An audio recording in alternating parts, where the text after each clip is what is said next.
coming through traffic. Yeah, he made a couple of passes, but not as many as he wanted to. And the results in that one, he ended up, I believe, in the number 7 position. So if you read, you've got to make up ground in Moto 2. Here is your starting grid at the top.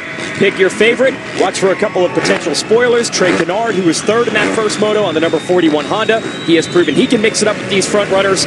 Let's go racing live on Speed.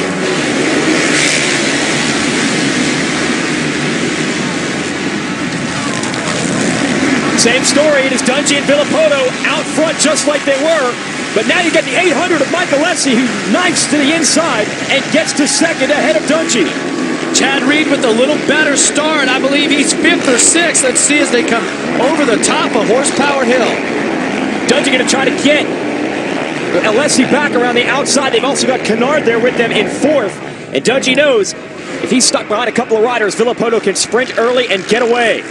Interesting part of the track there. They don't use that section too much. As you can see, it was pretty dusty. It's hard to get water up into that area. Unbelievable what Villopoto has done with his starts today. 2 hole shots. But he's got his old rival, Mike Alessi, right there behind him. Dungey going after Alessi early. But Dungey needs to make a move quickly on Alessi. He's got the speed to run down Villopoto, but if you let Villopoto get out front too far, it's going to put too much pressure on to make it happen quickly. He's got to worry about Canard. Canard trying to get Dungey, and Dungey responds and holds off the 41, but he almost lost another position. Jason, this is an extremely difficult time of the day to race here at Washougal. You notice the shadows from the trees. Great for the fans, providing lots of shade to keep them cool. But for the riders, as you come down into these sections, you see how dark the soil becomes. Now, they've worked on the track in certain spots. They've also laid down quite a bit of water in certain places. So this first lap, the track is going to be really hard and slippery. Tire choice is going to be important to have the right tire setup for your bike to compensate for that. Vision, of course, like I said, getting into those shadowed areas. And the final key is to be efficient. Villopoto was very efficient to first moto. He rode a great race. He's got lots of energy in reserves for Moto 2. He's going to need it. All right, that was your Rocky Mountain ATVMC.com keys to the race. The key to the race for Ryan Dungey right now is to try to get around the 800 of Alessi. And we had talked to Alessi earlier today, and he told us he thought the key for him, of course, was a good start. Now, Alessi is known as one of the best starters in the business, but the last couple of weeks, we have not seen the 800 up front like this. He thinks if he can get one of these starts, he can at least keep pace with these riders for the first 15 minutes. That's his goal, to stay in the hunt, and he is right now. Yeah, and I believe that the track... Whoa! Canard launches, and he scrubbed it, I guess, too hard uphill, and came back the other way. And this is a dangerous spot, Jason, because the riders are coming over that blind jump. Canard goes down hard. He is grasping his left thigh. And he is just back from injury, and he had a broken leg. We hope that has not aggravated that injury. Take us through this, Jeff. Watch as Canard tries to scrub it, and the front wheel taps, so the front wheel stays up. He augers in the ground pretty hard, but as he's trying to scrub it, he's tucking the front wheel down, and it touches, puts him into a looped-out scenario. When he planned on having the front wheel low, the front wheel came up. Horrendous crash here for Trey Canard, only a 2nd race back after a broken leg. Trackside medics are already there attending to him. Man, we hope he is okay. He was getting aggressive, trying to mix it up with Dungey. We figured that Canard and maybe Alessi could potentially be spoilers, and Alessi already is right now by running in between Villopoto and Dungey, and Canard wanted to be there as well. Yeah, and to explain that scrub there, that's a situation where when you go over a jump, you lean the bike over on the takeoff, and so it takes your trajectory and flattens it out. We are tossing the red flag out, and that means this race will come to a stop because, presumably, Canard is in a precarious situation, and they do not want bikes racing through that Horsepower Hill where he went down, Jeff, is one of the fastest sections of this track. And that blind area... I remember a few years back, Mike Brown being involved in an incident there where a rider went down and he got hit squarely, or vice versa. It's a very dangerous area if someone's laying there. All right, so Canard is still down, so the red flag is out. Obviously, you want to take every precaution that you can. Take us through this again, Jeff. Pay attention. Watch his front wheel as it taps right there, and it takes the whole momentum of the bike and the whole flow Such a hard hit for Trey Kennard. Yeah, and obviously he is coming off a leg injury, but who knows? That could be a knee, it could be a hip, it could be anything. So, and plus you can see that side of the track, there isn't enough room to drive one of the medic mules up there. So we'll sort this out in a moment. We'll come back, re-rack it, and go racing live from Washougal. Stay with us. Meanwhile, bad news for the number 41 of Trey Kennard. The Asterisk medic team is attending to him. It was a huge crash that led to a red flag situation here before he went to break, Jeff. Yeah, this was a really fast section of the track. A blind uphill jump where Trey was trying to scrub it. And what you do in a scrub is on the face of that jump, you lean the bike over and you kind of slide. Here's a look from behind. I want you to pay attention to his front wheel tapping. Right there, the wheel goes up, and see how it spins the rotation of the bike off from what he intended.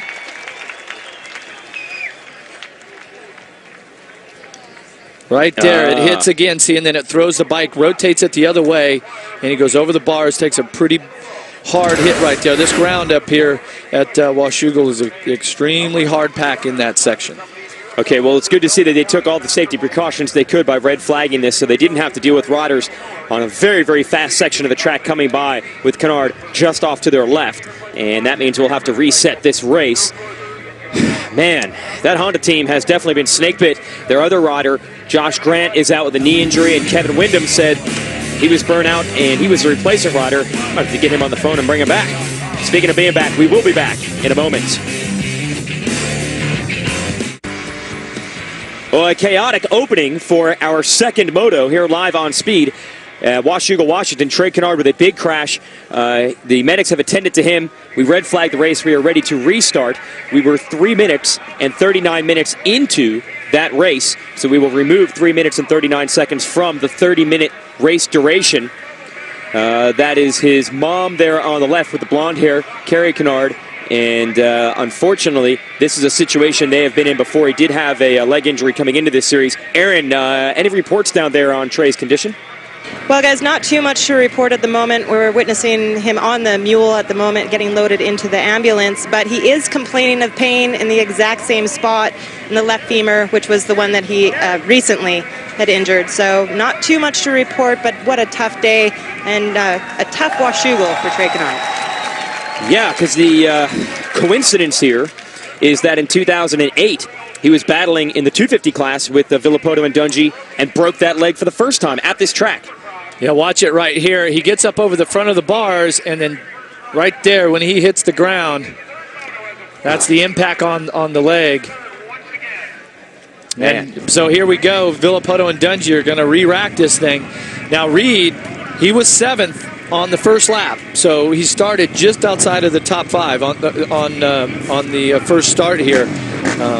Fellow Australian Michael Byrne had a great start. He was up inside the top 5 also.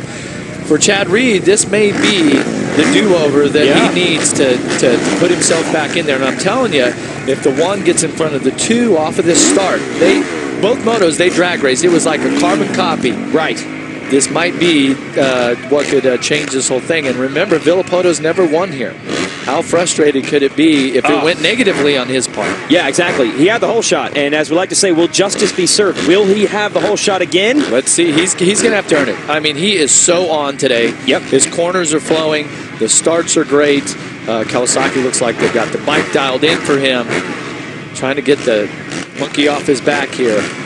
And there is Dungey lined up, and you can see the missing gate position. That was Kennard. Kennard right there, 3 to the inside. Because they do pick their gates by order of where they finished in the first moto, and Kennard did finish 3rd in that moto. Now also, if you remember off the first start, that rider that was on the far outside, he actually had a problem with the bike where it didn't start. And that was, I believe it was Greg Crater. One of the locals. So a couple of reset chances for riders like Crater, for Reed, who didn't get the start he wanted, even for Dungey, who was running 3rd when we red flagged it. We are re-racked and ready to go racing again here at Washougal.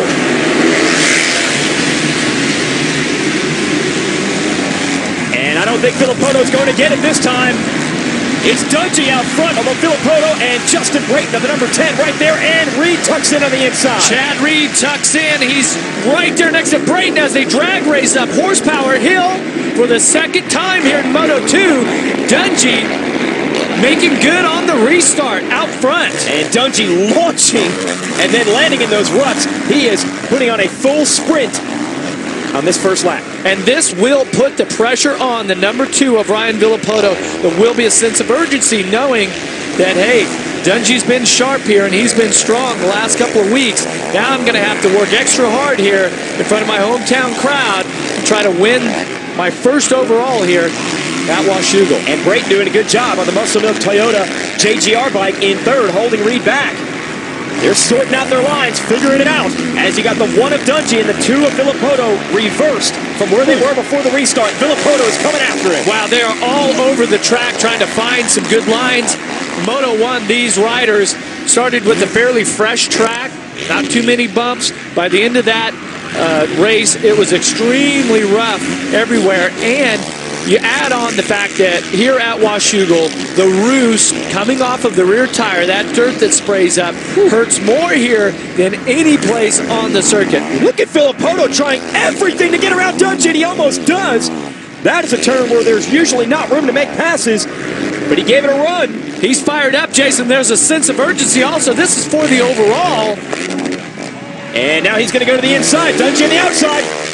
This is only the first lap, yeah. And they're riding at an intensity level and with the urgency of the championship being on the line. Well, it's almost a chess match here right now because Villapoto has been very quick through the first half of these races. The second half, as of late, Dungey has been the man coming on strong. So I think Villapoto knows he didn't pass him in the first half. It could be tough to get him in the second. I tell you what's going to be tough is for anybody to catch these guys. Reed is up in the second, but look how far behind he is. When we get a wide shot, try to find Chad Reed in the background. Unbelievable. Yeah, they put several seconds on him as he was battling with Brayton, but I don't know if that was Brayton holding him up or just the fact that Dungey and Villapoto are on it right now out front. I'm telling you, having Dungey out front like this just adds this level of intensity for Villapoto. You can see how determined he is. He is riding the outsides, the insides, whatever it takes. He is finding smooth lines. He went from left all the way to right to the outside here in that turn. Look at the riders zigzagging all over the track here to try to find a place where they can apply the pressure, the power of these 450cc engines. Well, he's applying the pressure too, don't kid yourself. And look at the fans there along the fence line cheering for Villapoto, the Washington State native, who again has never won here at this track. Meanwhile, Dungey has 3 consecutive wins, 2 on a 250 bike, and last year on the 450s. But of course, Villapoto was not here last year. He was out injured. So really hard to pick a winner in this battle. And a little mistake there from Villapoto, and that allows Dungey to squirt away just for a moment. But you know Villapoto's going to try to bring some more heat. No doubt, but Dungey has been so smooth today, even through the 2 qualifying practices. I was so impressed with his patience and his speed that he was riding relatively easy, but his speed was there and his lap times were fantastic. Here's some speed. The 24 Metcalf, Rockstar Makita Suzuki, manages to put it in front of Brayton. So Metcalf going to 4th. He wants to measure himself against these 3 riders who have been dominating the series, and that is Villapoto, Dungey, and Reed. Metcalf has a chance here running in 4th, and Reed is in front of him. Then it is Brayton Hahn, Jimmy Albertson, Jake Weimer. Mike Alessi is 9th, and that's probably the rider who came out the worst end of the deal with the restart, obviously besides Kennard, who was injured. But Alessi was 2nd on the first start and is now 9th. Yeah, he's right there, and he's followed, rounding out the top 10, Michael Byrne, who was 5th on the first start. So they had a 2nd and a 5th. Now they're 9th and 10th. But it's a do-over for certain riders. Look at Tommy Hahn here on the Moto Concepts Yamaha, putting in a fantastic ride. He's had some really good speed, but he's also hit the mat a couple times this season. There's Alessi trying to make